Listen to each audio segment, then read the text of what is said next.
మన చుట్టూ ఎన్నో విషయాలు జరుగుతూ ఉంటాయి, కానీ నిజాలు తెలుసుకునే వాళ్ళు చాలా తక్కువ.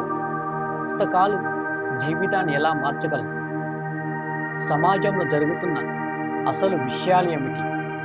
మన దేశంలో జరుగుతున్న రాజకీయ పరిణామాల వెనుక ఉన్న అసలు నిజాలేమిటి? వీటికి సమాధానం చెప్పే ఒక కొత్త స్వరం. Welcome to Veera voice Telugu. ఇది కేవలం ఛానల్ కాదు, విజ్ఞానం, మోటివేషన్, సమాజంపై బాధ్యత కలిగించే ఒక ఛానల్. ఈ ఛానల్ ద్వారా మీకు బుక్స్ గురించి, current affairs, political, motivation. Video నచ్చితే లైక్, షేర్ చేయండి, కామెంట్ రూపంలో తెలియజేయండి. ఇలాంటి మరిన్ని వీడియోల కోసం వీరా వాయిస్ తెలుగు ఛానల్ని సబ్స్క్రైబ్ చేసి బెల్ ఐకాన్ నొక్కండి.